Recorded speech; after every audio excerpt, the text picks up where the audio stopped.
And that idea of competition, I think humanity has lost. People tend to want somebody to be in charge and solve all the problems, and they don't let ideas compete. And this right here with Bitcoin and Nostr are two of the biggest competitions that are happening. No one can control your money, no one can control your speech. And if you have uncontrollable money and uncontrollable speech, what does that world look like? Because we haven't seen it since, in theory, the invention of the printing press.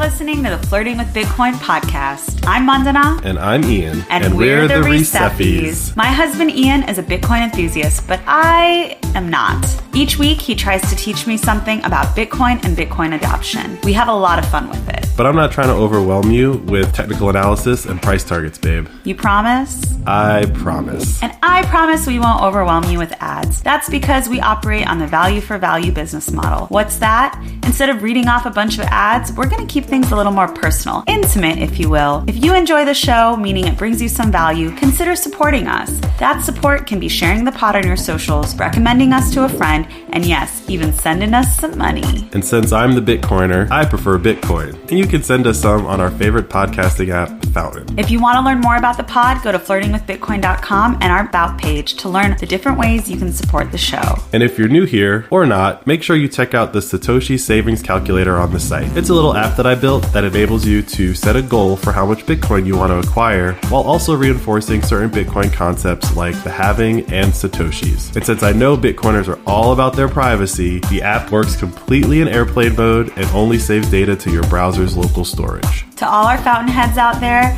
keep making and sharing clips of the show. We may make the content, but without you, all I'm really doing here is flirting with my husband in front of a microphone. Y'all ready? I am. Let's go.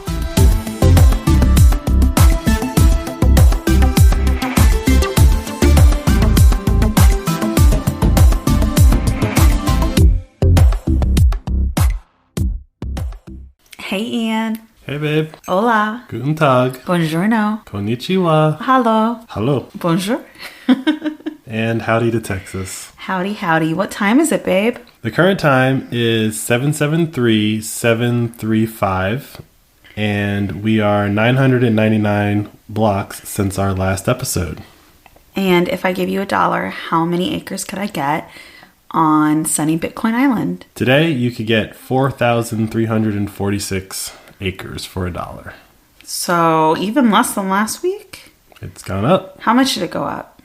I don't know. I don't check the price. Okay. You just know that you get fewer sats. Yeah. That's all you need to know. What's going on in the media, like, about, or I'll say like mainstream media about the price of Bitcoin? Are people that aren't typically talking about Bitcoin saying, like, buy now, this is a great time to buy Bitcoin, or it's going back up, or what's going on? I mean, I don't follow mainstream media. I know. But if I had to guess, yeah. Mainstream media has been starting to admit that we're going to be in a recession. Yeah. This year, they're debating.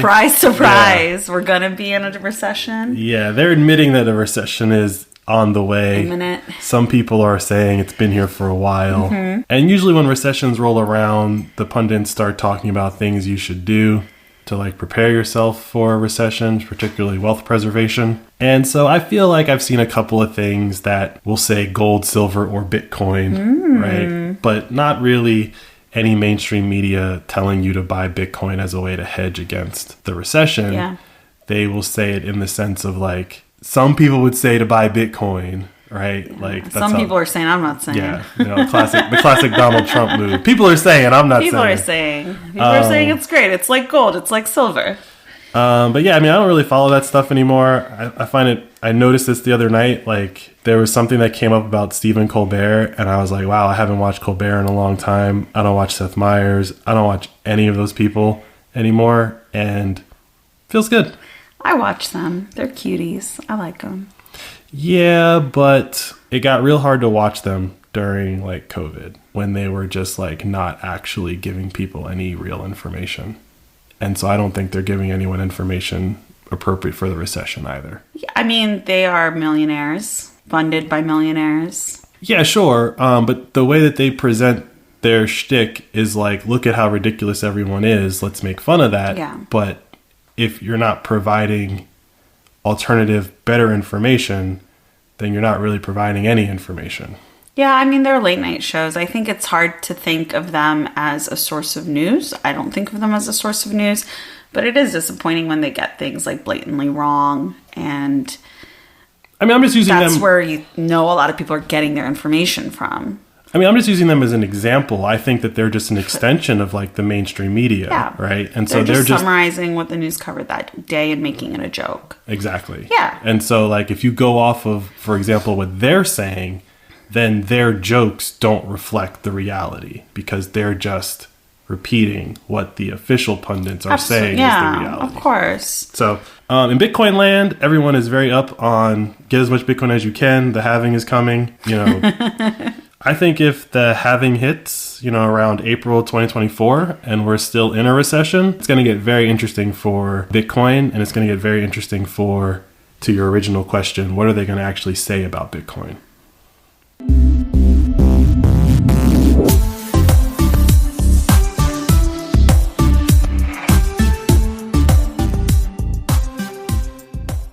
It's time for shout outs. Booster of the week is Cypher High, and our top boost came from Hunter SF 770, TNT Mom, I Love Sushi, Duggan Rope, and NW. So if you're a supporter of the show, I think you might be interested to know that Ian is working on a merchandise shop on our website.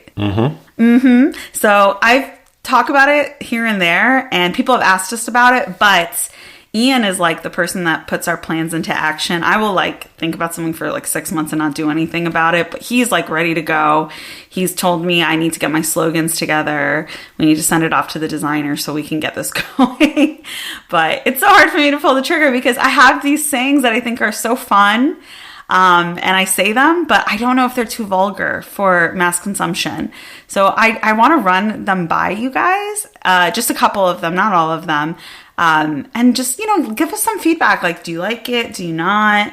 Do you think it's hilarious and genius that I came up with these things? Ian, what do you think of them so far before I say them? I think they capture the essence of Bitcoin and our podcast. Yeah. I don't think they're for everybody. I don't think they're for everyone either. Right. So the first one is fuck flowers, buy me Bitcoin, which I think is how women should be and men should be approaching courtship these days. Like, flowers are such a waste of money. I personally don't like getting flowers from Ian. I like getting plants. We were plant people before we were Bitcoin people.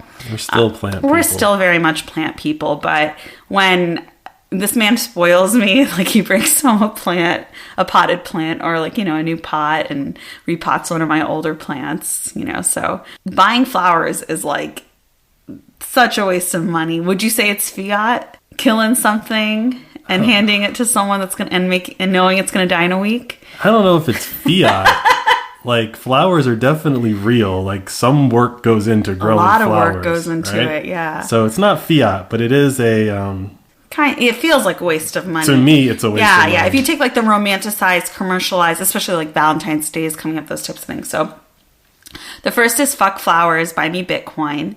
And the other one is, I don't want your nudes, send me Bitcoin. Which again lends to the whole dating, flirting theme. But really, like, I don't really think people ever want nudes. But yeah, it's a little provocative. If you want to do something for them, if you want to be vulnerable, send me some sats, not your nudes. And then finally, just like the clean question of, are you flirting with Bitcoin? You know, so let us know. I think they're really clever. We have some other ones too that are a little bit more generic, but I'm going to come in with the risque ones. And I would just love to know if any of you would rock anything, whether it's a mug or a t-shirt or hat. I don't know. Just let us know, because I think these are hilarious, but it might just be me. I mean, the slogans are good, but that's just half of it. Obviously, it has to look good also. Yeah, I mean, yeah, so, that's not my part of it. I mean, right. Yeah, I'll review the designs and such, but I'm not going to take credit for that. But interestingly enough, the designer of our logo and that kind of stuff, we pay in Bitcoin. Mm-hmm. So that's cool. Yeah, that's how we connected on Twitter. It's worth noting, right? Yeah. So it'll be designed by a Bitcoiner. They'll get it. Hopefully they think this stuff is genius. I mean, we'll see. We'll see. We'll see. But yeah, my favorite one is fuck flowers, send Bitcoin. I think that's the message that we should all be sending to anyone trying to get us anything.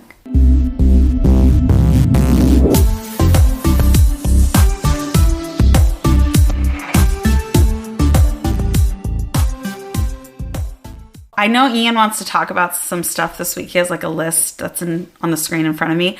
But I cannot believe you don't have Nostr on here. What am I? You're obsessed with Nostr. What would I put It's on like here? all you talk about. But there's no news. I know, but like, do you want to talk about your feeling? Do you want to talk to our listeners instead of me about how amazing Nostr is and how it's Bitcoin Twitter and how all the Bitcoiners are on there and all the major Bitcoiners are joining and... It's like all you've been talking to me about this week. We do a Bitcoin podcast. I mean, if you want to turn it into a Nostr podcast, we can. I think you want to turn it into a Nostr podcast. I never said that. I just think Nostr is very interesting. It has some overlaps with Bitcoin, but it's not where Bitcoin is. And if we're going to get into it, I have to go very technical. I don't think that's very... it's not what our podcast is about. It's not, but you seem to connect... understanding Bitcoin to understanding why Nostr is going to be such a game changer. It's going to change everything. People who don't get it just don't get it because it's decentralized and this is the future. I mean, the biggest thing, so assuming whoever's listening is completely not technical, right? Yeah. The thing that we all... Like me. Sure. I mean, you know enough. You have it. You've experienced it, right? Yeah. But the thing that like we can all relate to, especially if you're in the United States, is that whether you like him or not, the president of the United States was kicked off of Twitter, was kicked off of Facebook, was basically deplatformed, right? Like that happened. And whether you like the guy or not, we all had to just sit and watch it. No one could do anything. If you disagreed with it, you just kind of be like, well, it's Twitter, it's their company, they can do what they want. And that's technically true. But with Nostr, that would have never happened. Because no single entity controls the ability to communicate with the other people. And so for anybody who's ever been deplatformed from anything for doing or saying anything, Nostr is a place where you basically get social media without the ability to be deplatformed. And I feel like over the past like 4 or 5 years, people have been afraid to say a lot of things on social media out of fear of being deplatformed or canceled or whatever. And so here's a place where that's literally impossible. All the people that are there now are some of the smartest people, in my opinion, that are like walking around the planet right now. But why do you think that this is attracting, like on Nostr, I'll say on the main feed, whatever that page is called. The global feed. It's all Bitcoin talk. Right, because the Bitcoiners get it, right? Like we've talked about this on the podcast. Bitcoin is an intelligence test. If you pass it, then you get the benefits of getting in early and getting it at the price you deserve. But it's an intelligence test. Anyone who has watched what's gone on for the last 4 years, let alone the last 8 years or whatever since 2008, if you can watch what's going on and not see how Nostr and Bitcoin are these two things that go together and solve each other's problems, then you're not really passing the intelligence test. So you think that people that are on Twitter who aren't Bitcoiners are going to have a lag in understanding the benefits of Nostr, even if they have been censored or their accounts have been suspended, whatever those things are, they're still somehow not clicking with why Nostr is what they should be early adopters of? I think the fundamental theory at play is that there are some people who think that you can get the right people in charge. And so when Elon Musk bought Twitter, people thought it was going to get better because they thought he was a free speech advocate and things were going to get better because now the right people are in charge. And then there are other people that think nobody should be in charge because no matter what side you're on, eventually you're going to end up on the wrong side. There's always just personal bias. Regardless. A human being is a human being.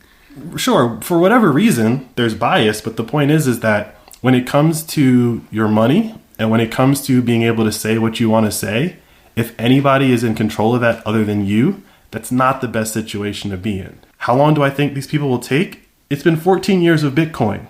Not that many people have Bitcoin. I think Nostr will go a little bit faster than Bitcoin, but I think we're looking at a decade of people not understanding that there's a place other than Twitter, other than Facebook, that's right? Interesting. Bitcoin has existed for 14 years, and there are people still debating whether or not we need it. And you think that Nostr will eventually be like a full-on social media platform with like video, photo sharing, those types of things as well? Or is it just decentralized Twitter? So Nostr isn't purely social media. Nostr is a protocol, just like the internet operates on the HTTP protocol. Well, other protocols too, but that's like the top level one that we all know, when you type in your browser, right? And over that protocol, we get all kinds of things. Social media is just one of them, right? But we get everything on your phone basically goes over HTTP. Nostr is a decentralized HTTP, for lack of a better term, without getting into the technical details. And what that means is that right now, if I want to send you a message from, let's say you were in California and I'm sitting here in DC, and I wanted to send you a message, there's a specific route, and I don't really know the route. There's a specific route that data has to take to get to you, right? And it's many hops. Most of it is over Amazon or Microsoft, right? With Nostr, we could both connect to a single computer that's in our basement. And when I send you a message, it goes from my phone to my computer or to that computer in the basement. And your phone is connected to that same computer in the basement, and there's nobody in between. We can share whatever we want over that protocol now, not just tweets. But right now, the simplest use case for Nostr is replacing Twitter. Right. Right? Because it's just text. Then they add images. Okay, now we're doing images. I tried to post a GIF today. Didn't really work, right? So we got to build up. Yeah, someone sent me a GIF or tweeted me a GIF and I can't see it. Yeah, and so depending on the client you have, depending on a lot of different factors, like all the common functionality isn't there. It's very early. It's very, very early. But the fundamental idea is that, like today, one of these really top tier Bitcoiners, right? Lynn Alden, she's like a big macro analyst or whatever. Like she got on Nostr today, right? And so she joined, and number one, we all know that it's her because over on her Twitter account, she posted her public key. So it's not like someone can come to Nostr and pretend to be her. We all follow her on Twitter. She posted her public key on Twitter. We all take that public key. We all put it into our apps, and now we all know that's Lynn. So this whole Twitter verified blue checkmark nonsense is pointless. Well, it's pointless because you have it on Twitter. She's not verified. Then how do you know it's her? We know that it's her because she has said, this is my Twitter account, right? For a long time. For a long time. She's not just hopping up. It exists, right? So they exist. Yeah. It's an account that you follow.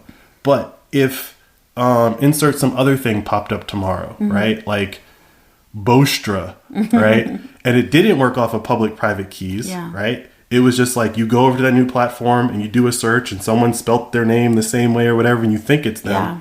This public key is the blue check, right? Yeah, because that person is sharing it with them. I mean, I understand what you're saying, but it's like you still need like Twitter to set up Nostr, it seems like. You do, but you don't. And so this technology, this is one of the things where... Except for like me, where I have a podcast. We've put my public key in the notes. I mean, I have a Twitter account.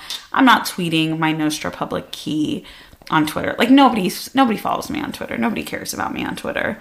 Okay. But because I have a podcast, we've put it in the show notes. That's how you know that's my Nostr account. But that's not going to be the case for most people. If they don't have Twitter and they're joining Nostr...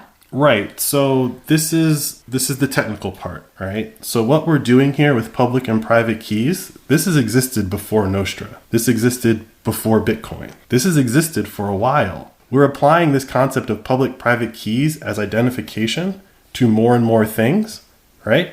And when you do that, you no longer need, for example, Twitter or Facebook or Google with this username, password, and then like you got to trust Google to like protect your password, right? Okay.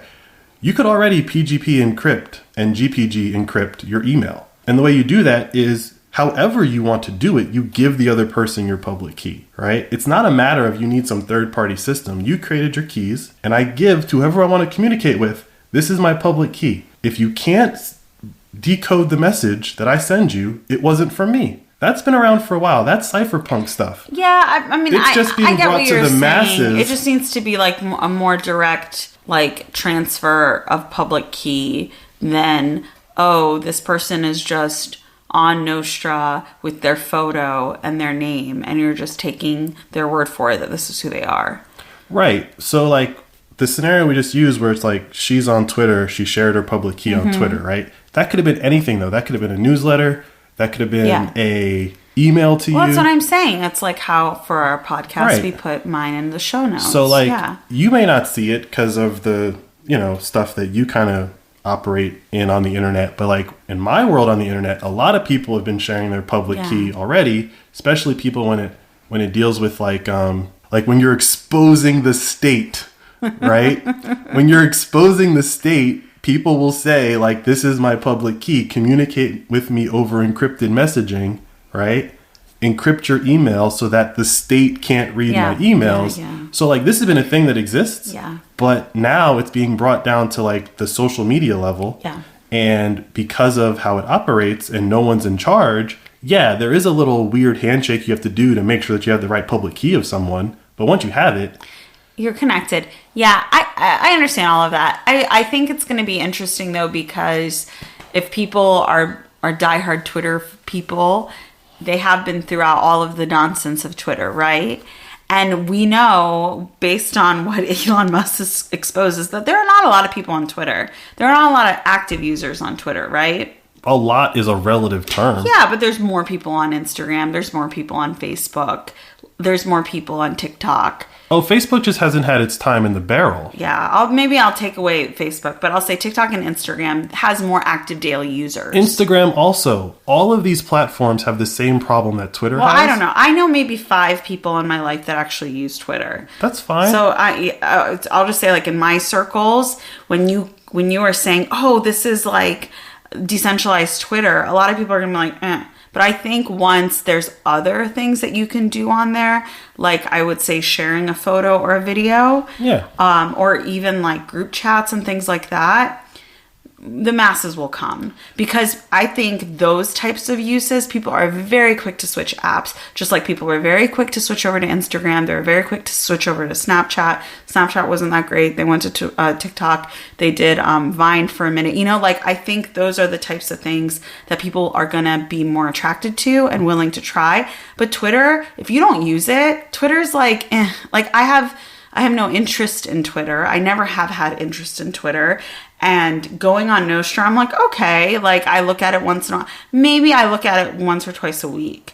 Sure. But it's, for me, I'm just like, this is still a bunch of people just talking to each other. And it's a lot of Bitcoin chatter. But once in a while, someone's like, I had coffee for breakfast. And I'm like, okay. Like, that was how Twitter started, was people just saying random things out into a void, and other people like, I had coffee too, and I'm like, why am I reading this? Right. So this is like, I used to go on this rant a long time ago with all these Mac people. Ironically, I use a Mac primarily for work these days, but back when I first got out the Air Force and I was working as a contractor, I worked with this one guy who was like, Windows PCs suck, like Macs are this, Macs are that. And everyone kind of chimed in and was like, yeah, Macs are great, Macs are great. And I was like, y'all want to pretend like we didn't build the entire internet using Windows. You know what I'm saying? Like, just because something isn't like to someone's liking doesn't mean that like it wasn't foundational to like all the things that we like and use today. Twitter was foundational to social media. But Twitter wasn't first. Wasn't first. But a lot of those things that existed back then, they're gone. There's something about Twitter and its existence that is fundamental, and that is mass distribution of information. Fundamentally, that's what it is. If you want to tell everyone that you had coffee, cool. I don't care. Most people don't care. But if a bunch of people did care, like if Kim Kardashian tells everyone what coffee she had, it's really just the messenger that makes the message important, right? Instagram, Facebook, all these other things after that, they're all just building off of that concept, right? So, of course, this whole thing is going to start with the Twitter use case. But of course, also, all those other things are going to come. What I think is going to be really hard for the people that are not Bitcoiners and don't want to use the Twitter use case and want like the Instagram use case or the TikTok use case is, just like Bitcoin, it kind of requires you to be a little bit more responsible, right? If you put your private key in the wrong thing, that's it. Everyone can see your stuff? No, I can be you now. Oh, your private key, not your public key. Your public key you can give away, right? But your private key is basically your password. Yeah. So I just picture probably some very prominent people who are pretty irresponsible accidentally posting their private key. And now we're all James Franco. Or like their assistant getting angry one day. Because these people, what they've done is with their wealth, they've insulated themselves from responsibility. Mm-hmm. And in this new world of, we'll just call it Nostr and Bitcoin at the moment, this cypherpunk world, you have to be a responsible person. And what we've kind of learned over the past 50 years is that the more wealth people get, the less responsible they are. And so again, Bitcoin, public-private key, cipher, all that stuff, it's an intelligence test. The reason why I get so excited about Nostr is because once all of these Nostr clients get like the basic use case in, we don't need any of that stuff anymore. We don't need Twitter, Facebook, Instagram. Someone will build all of that. All of that's coming, and it's coming real fast. I go to sleep, I wake up, all my Nostr clients have been updated. I know, you get so excited. Because it's pure engineering at this point. There are no product managers. There are no marketing people. There's none of the nonsense that goes on in Silicon Valley. It's all pure, like, is my client better than yours? Yes. Everyone just starts using that one for a day. Then whoever, like someone says, oh, that's a great idea. Then everyone implements it in theirs. And now there's parity again, right? Twitter, you still can't send, you can technically send Bitcoin through Twitter. But like with Twitter, you can't drop a Lightning invoice into Twitter and have it render. Yeah, so guys, last night Ian wanted to record and I wasn't feeling it. So I don't think tweet is the word. I think they're trying to figure out on Nostr what they'll call it. But Ian posted on Nostr and said, we're not recording tonight, so we're going to give like 100 sats to anyone that drops a Lightning invoice on this. And you gave out a little like money to people. Yeah. Right. So there's your incentive to follow Ian on Nostr.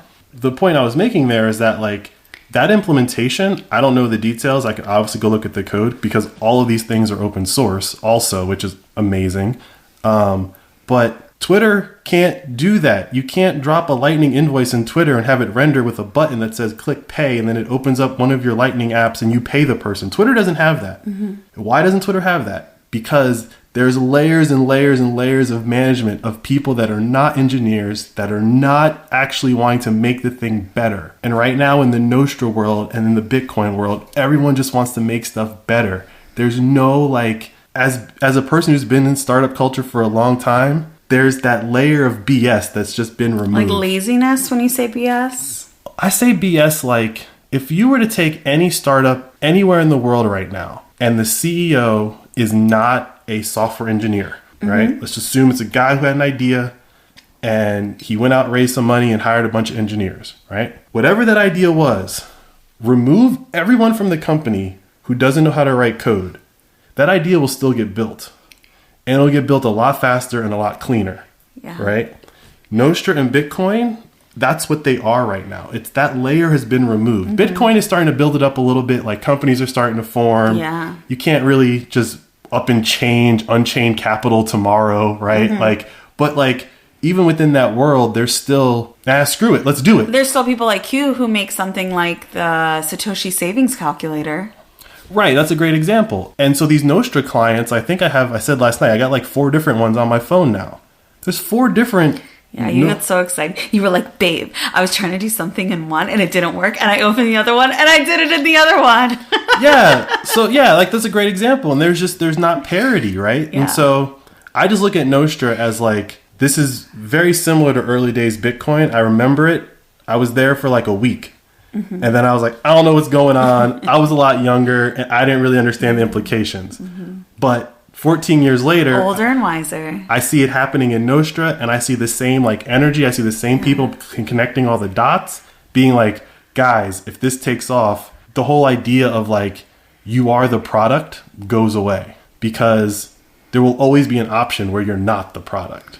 And right by that, you mean like seeing ads and other things? Yeah, there's no ads on Nostr, right? And so like, to just close out that thought, the reason why you don't have alternatives in the world that we live in today is because that guy who's not an engineer, his sole goal was to build something that was threatening enough to get bought. Maybe he succeeds and becomes Mark Zuckerberg, or maybe he becomes Snapchat, or maybe he becomes whatever. But at the end of the day, he's just going to do what he's got to do to become rich. Make that money. Whereas with Nostr... Make that money, honey. That's what Ian always says to me. Whereas with Nostr... When I'm sending my emails at work. That's what I say when someone sends us a boost. Yes, you do that too. You get very excited. But with Nostr, it's not there. It's not being built to monetize the users. Mm-hmm. It's being built to liberate the users who are being monetized somewhere else. Anyone who thinks they have a problem with how social media works, if they even remotely think that Facebook's doing everything that we know Facebook's doing and vice versa with every other social media company, please check out Nostr. The clients aren't great. There's an iOS client called Damus that's going into public release, I think maybe today or tomorrow on the App Store for iOS. And there's like 4 or 5 clients that are web-based. And then there's like 2 or 3 clients for Android. So you got like your choice of what you want to try. If you didn't get to experience Bitcoin in its infancy, if you didn't get to experience the internet in its infancy, and you're curious about that stuff, I'm telling you, what's happening in Nostr is what happened. And if you want to watch it happen, just jump in. You don't have to do anything, but whatever you feel like you could contribute, check it out.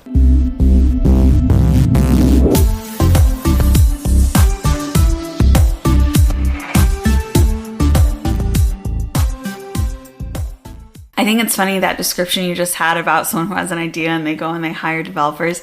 When I started dating you, anyone who would hear that you were a software engineer would be like, can I talk to him about my idea?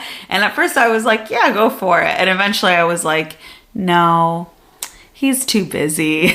Because everyone just had an app idea. It's less so now, but everyone had an app idea and they were just like, I just need to find a developer who can build it for me. Yeah, because it takes no work to say I have an app idea, right? 0. That's an altcoin. Also, it is an altcoin. Also, you would be like, that exists. How is that different from this? And they'd be like, no, my idea is better. There were actually a million conversations I had with you that way, but I feel like I was just flirting with you. Probably. But I had a couple and you were like, that would never work. And I was like, yes, it could. And then years later, like, it would be something, it would be like a capability added to another existing app. And I would be like, here, see? And you were like, yeah, they had a team of like 50 developers that built that. I couldn't build that. Yeah. It was still a good idea. That's really like what I've come to acknowledge now is if it's a good idea, it will eventually exist. Yeah, but and if you won't be the one who builds it. Well, yeah, but if you see enough of your ideas come to existence, then you probably have a good eye for ideas. Yeah. Whereas a lot of those things that people were presenting to me usually already existed and had failed. So this was my big idea because I used to be out in these streets a lot, guys. Ian is a homebody. I am not. So I was like, I would go out, I'd go to bars, I'd go to clubs. We live in Washington, D.C. And so my whole thing was like, is it worth my time to like wait in line at this bar or club to go inside and find out it's not that crowded and like, you know, it's just not bumping yet. And so my idea was for it to be kind of like this app, like a check-in app or something where like you could see what was going on at different bars and if it was worth your time to go or if it was going to be dead when you went there. I also wanted it to be like, oh, is there going to be music there? Is there a DJ? That's those types of things. That doesn't exist, but on Google Maps, if you now look at a business, it'll tell you how busy it is there. And I think it's because it takes some type of like, it's got to be some cell phone data that they use, GPS location data of people. That's exactly what they're doing. Yeah, it's so smart. I mean, I didn't think of that. I thought it was going to be like user-driven data. No. But because that idea had already been tried and failed. Yeah. That was my point. But it exists now. So like now you can see, oh, it's a little busy, it's quiet, it's normal, whatever that is. They have that little thing. I don't know if they have that everywhere, but they have it in Washington, D.C. and I love it. And so I think I had that idea maybe 7-8 years ago, and I just saw it in like the past year or two. Yeah, I mean, again, when you presented that idea, that was Foursquare. Yeah, you were saying, but Foursquare had died. Foursquare's died like 4 times. Yeah. Foursquare is actually a hilarious story. The guy who originally created it, he sold his company to Google. Didn't work out. He leaves. He starts Foursquare. It dies. He sold it to someone else. Like, he has sold that idea many times. But I didn't ever wanted people to know where I was personally. I just wanted to be able to, like... But how else would you get that data? Without someone telling you where they are. Right. I don't care if an app knows where I am, but I didn't want to, like, broadcast, oh, look, I'm having a sandwich at this restaurant, which is what Foursquare was. No, it wasn't. Foursquare's original idea was people checking in at a place to gather that exact data that you wanted. Yeah, but you would have friends on that app, so they would also that was see all where added you were at. later. Well, okay, well, you're an early adopter. I'm not. Yeah, no, this is what I'm saying. Like, I don't know all the ideas, but I've seen a lot of things. My idea was better, and Google took it, and they did it. No, Google was actually able to pull it off. Yeah. That's the point. Yeah. And they do it by spying on us all. Yeah. So if no one explains to you how they do it, everyone thinks it's a great idea. Oh no, I know they're spying on us, but a lot of people don't. It's good information. A lot of people don't. It's just the same how they do with traffic in your car. Yeah. How does Google know where there's traffic is? Yeah. Your phone stopped moving. Yeah. Forget the fact they know that you're driving versus walking. That's a whole other issue. They get that wrong sometimes. Sometimes I'm driving real slow. They think I'm walking. That's city life. But I digress.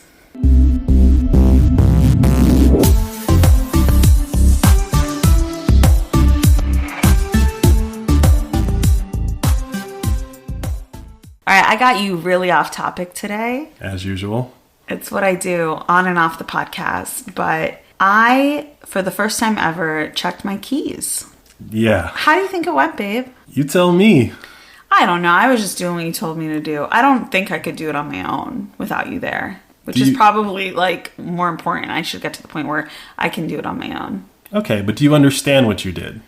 That's a good question. I believe that you first showed me your key and my key, and you showed me how we have to both check our keys into the program that we use as multi-sig for anytime we want to move our Bitcoin into our wallets.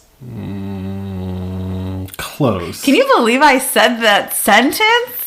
This was a year of work, guys. This was a year of podcasting about this topic. Yeah, I mean, and I'm out here telling all you guys, get your Bitcoin off the exchanges. Get a cold. I'm telling people all of this stuff, but I don't know what the hell I am talking about. I'm just like, babe, you got it covered, right? I'm glad you recognize that. Hey, I worry about other stuff for our family. Sure. But I understand how important it is that I learn how to do this. So I'm trying. What you did is just called a key check. It's not a requirement of Bitcoin at all, right? You don't have to do what you did. But you are correct in that in order to move that Bitcoin, you need both of those keys. Which we did. You also in that same lesson that you were giving me, we moved some Bitcoin. Well, the Bitcoin that we moved, you didn't need those keys to move it. That's the point that's what I was trying to drive to. So to put Bitcoin into that wallet, you can send that from anywhere and you don't need those keys. That's true. Right? But to move Bitcoin out of that wallet, you need both of those keys.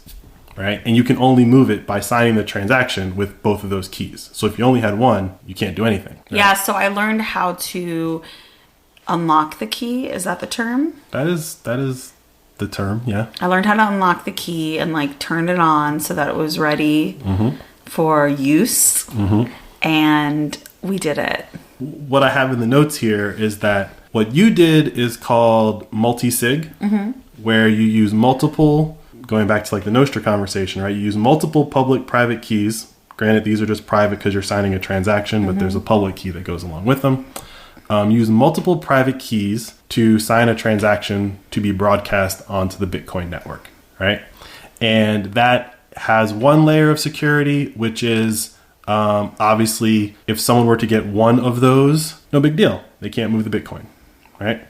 But there is another way that you can create a similar situation, going back to the conversation about responsibility, right? Is that you can use one of those keys and then put multiple passphrases on that key. And so what that passphrase being like, I love Mandana. I mean, you could probably do that if you wanted to. We'll figure that out real quick. I just gave it away. Yeah. So that's why you don't. That's why you don't say certain things over. You would never make it. I love Mandana. I would never make that. No, not at all. But the point, would be like, Mandana is annoying.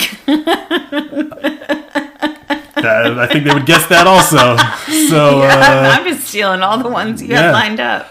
But the idea there is that way you don't have to manage multiple keys. You just have to remember multiple passphrases, right? And so with a setup like that, again, it doesn't matter if someone gets your key, right? Because they need to know the passphrase. The reason I want to bring up this difference is both are equally secure. Our setup has an extra step because we use Unchained Capital, right? And so Unchained Capital provides a third key in that quorum of keys. Whereas with the passphrase, if you forget the passphrase, it don't matter if you have the key, you're screwed. So what happens if we lose one of our keys? The physical one? Well, we have the physical key, but that physical key has those 12 words that are the backup. And so those are somewhere else, right? So if you lose the physical key, you go get the backup.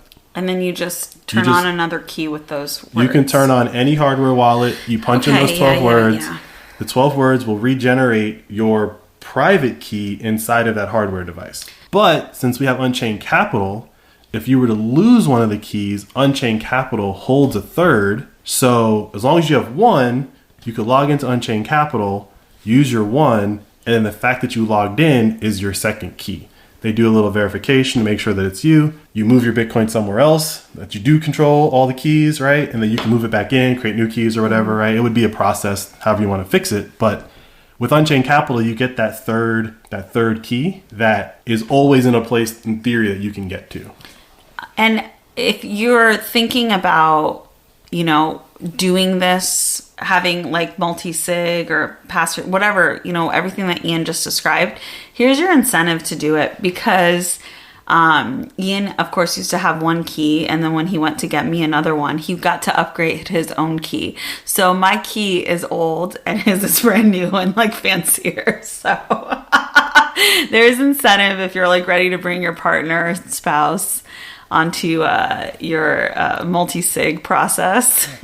You get to buy like a new and improved key. Yeah. I mean, yours is nicer than mine. Let's just say it. It's nicer because it's newer. Exactly. They don't even sell that one anymore, so I didn't have a choice. Oh, you didn't have a choice. You didn't have a choice. You didn't have a choice. That's how it always is. Ian's like, oh, I think it's time that you have this piece of technology.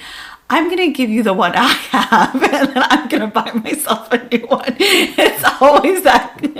What do you mean? First of all, what do you mean by always? You've done it with cell phones. Name 2 examples. All right, let me think of another Because one. besides a cell phone, I can't think of a time that I've done that. Headphones? Speakers? Nope. No? Nope. I'll think of one later. But you're laughing because that's what you do. I know that I did. Our wallet, or the key. I'm sorry, the key. Yeah. There's the second example. No. I bought 2 to do multi-sig. That wasn't me buying one so that you would have one. I just named them that so you would know the difference. Yeah. They're both our keys. One isn't your key and when one we isn't my key. When we were doing it, the one was called Ian's and one was called Mandana's. I was showing to... Hey, whatever you want to tell yourself. Look, you don't need to be defensive. I'm just giving an incentive to people out there who might want a new fancy shiny key. Like, do multi-sig, set it up with your partner, and they get the old one.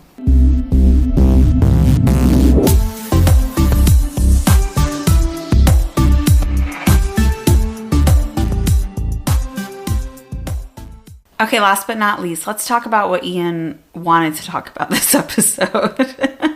The big news out of El Salvador is that El Salvador has paid off some of its debts to the IMF. Not using Bitcoin. I'm assuming they converted Bitcoin into dollars and paid the IMF. Is that what happened? No. They paid it in Bitcoin. No. What happened? How they paid it doesn't really matter, but I can tell you that they didn't sell any Bitcoin to pay it. Okay. Right? But the important part of this story is that El Salvador paying off its debt is a beacon for all of the countries south of our border. Because once they are no longer beholden to international financiers, whether it's the IMF, the World Bank, or Goldman Sachs, whoever will loan you money, right? A lot of those people loan countries money because they want them to change policies, right? And so by El Salvador working towards paying off this debt in the same month that they passed their new bill, that's basically going to allow them to issue this bond where half of the money is going to be used to buy Bitcoin. Those financiers don't want them to borrow money to buy Bitcoin, right? They just don't want them to do that. There was a very strong possibility that they were going to like call these loans in if and when El Salvador issues this Bitcoin bond, right? So by paying off their debts that Bukele and his administration did not acquire, by the way. These are debts that were accrued by other administrations that are kind of been proven to be corrupt and in the pocket of these people that were loaning them the money in the first place, right? So regardless of who acquired the debt, Bukele has said, we're paying it off. Now get out of my country. I think that it's going to take maybe a couple more years, but I think every other little small South American country, Central American country is going to look at that and go, Bitcoin's the way out. It's the way out, because the way that the IMF and the World Bank have this system working, it's not designed for you to pay it off. It's designed for you to need to come back and borrow more. And, you need more money? We need you to make some concessions. It's interesting that this is happening as the U.S. is headed towards defaulting on its debt in June, I think. The United States keeps accruing debt and they don't pay it off. They're never going to pay it off. El Salvador paid off its debts, or is in the process of paying off its debts. The goal is to pay off its debt, right? You know, the interesting thing about it is I saw a lot of different news articles about it, and it takes, I would say maybe the majority of these news articles are, 5 to 7 paragraphs.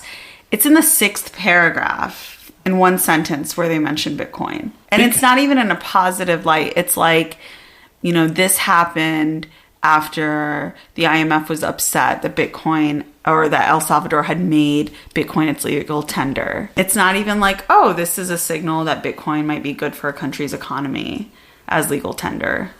Well, again, Bitcoin isn't the reason why they paid off this debt.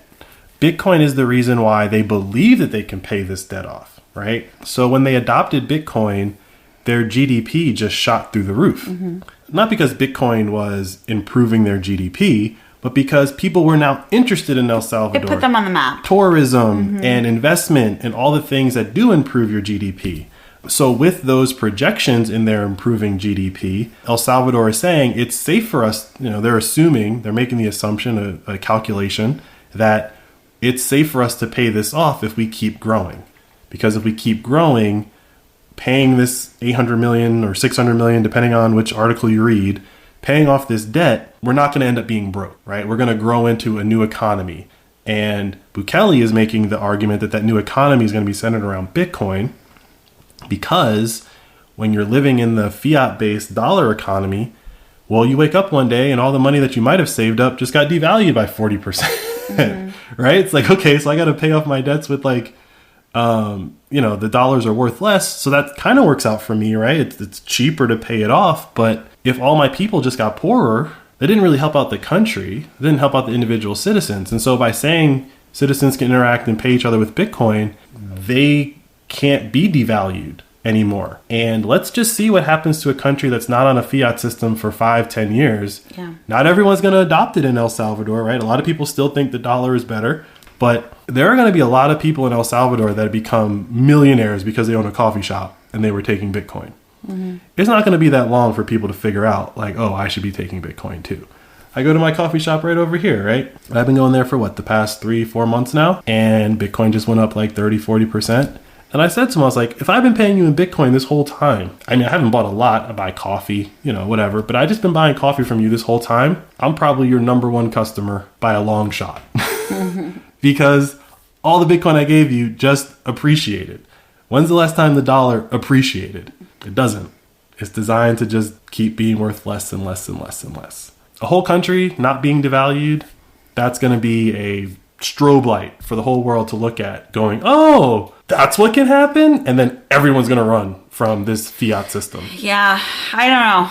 I think it's easy to say that now when it's gone up a little in the past month, but this wouldn't have been easy to say, last May or June. Right. So the main issue here is that the fiat dollar and the hard money Bitcoin exist side by side. So anytime, especially in El Salvador, anytime someone goes to pay for something, they have a choice. And since the dollar has recency bias, right? Like, it's the dollar. Why wouldn't I take the dollar? Why wouldn't you want the dollar, right? People are still going to trade in the dollar. The price of Bitcoin going down over the past year has nothing to do with the long-term improvement to El Salvador that's going to be made when their government is storing the government's wealth in Bitcoin, right? Because Bukele's set up something, I don't know if this is 100% true. They say they're doing it, but like, they're buying a Bitcoin a day. People have been getting on him for all the Bitcoin that he's bought, but it's like a fraction of all the debt they just paid off. Mm-hmm. So it's like, they got the money.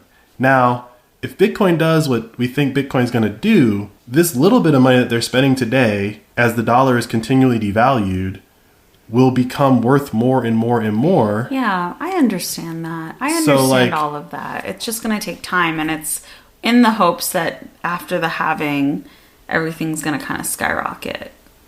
Again, I don't think this is a matter of everything skyrocketing. I think this is a matter of there's going to be volatility, and every time there's volatility, people are going to say, oh, Bitcoin is dead. But Bukele basically got El Salvador in at a price point somewhere between 20,000 and 70,000. And as soon as Bitcoin stays above 70,000, the conversation's over. Mm-hmm. I think that's going to be within the next 2 to 4 years. So, like, it doesn't matter, right? Like, once everyone's used to Bitcoin being above $1,000 now. Yeah. Right? Like, no one is saying, like, Bitcoin might go to $1,000, except for, like, a few people think it's going to go to zero. But, like, Bitcoin being worth $1 is, like, common. Bitcoin being worth $100, $1,000 is common. Even 10,000, people are like, oh, it might drop to 12. Commonplace for it to be worth at least $10,000. No one argues or questions that. Let it get to 100,000. Yeah. Then Bukele's going to look like the genius that he already is. We just need to see it play out. Now, he's a human. I'm sure there's something in there, in his past, in his file, that will come out if he is successful. And we'll have to all decide if we're okay with that, as he basically turned what was treated as like the murder capital of the world into a place where some of the wealthiest people in the world now want to go to. He did to El Salvador what they did to Harlem or Brooklyn, right? It's like he gentrified a whole country. Like, all the wealthy Bitcoiners are trying to figure out how to move to El Salvador. Like, that's crazy. That's crazy. No one's moving to insert someplace in America. If you're a Bitcoiner, you're like, how do I get to El Salvador? I know, you keep saying it. And I'm like, we live here. For now. We live here. We'll see.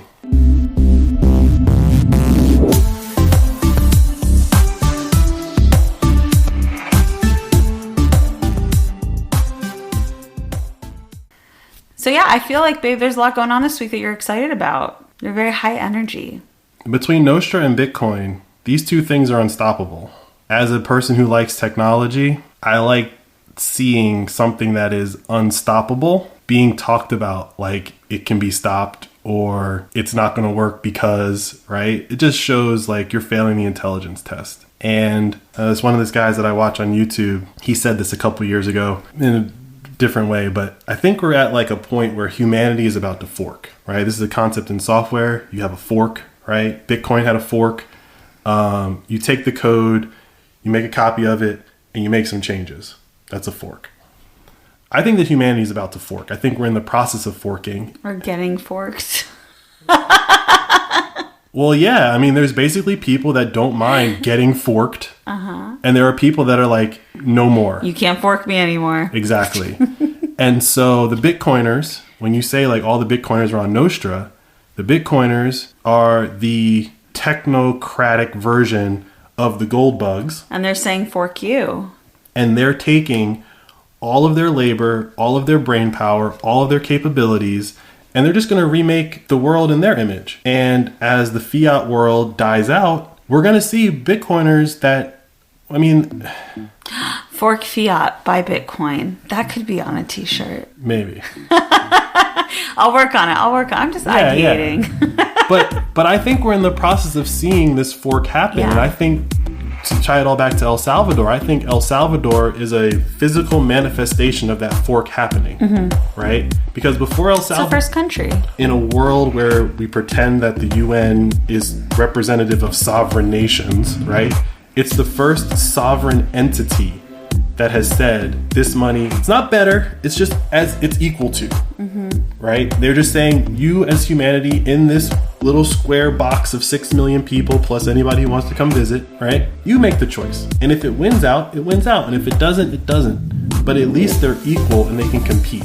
That idea of competition versus dominion from above, that's what the fork is. And that's why Nostr is so impressive to me, is that there's literally 5 different people competing to be the Twitter of Nostr. They'll probably all be relatively equivalent at the end of the day, but it's not a winner take all. You don't just get to make Damus and then be like, well, I control social media on Nostr. It's like, no, buddy, I can spin something up tomorrow and everyone can bring all their followers and all their data and everything they want over here. And if I'm better, I'm better. And if I'm not, then I go away. And that idea of competition, I think humanity has lost. People tend to want somebody to be in charge and solve all the problems, and they don't let ideas compete.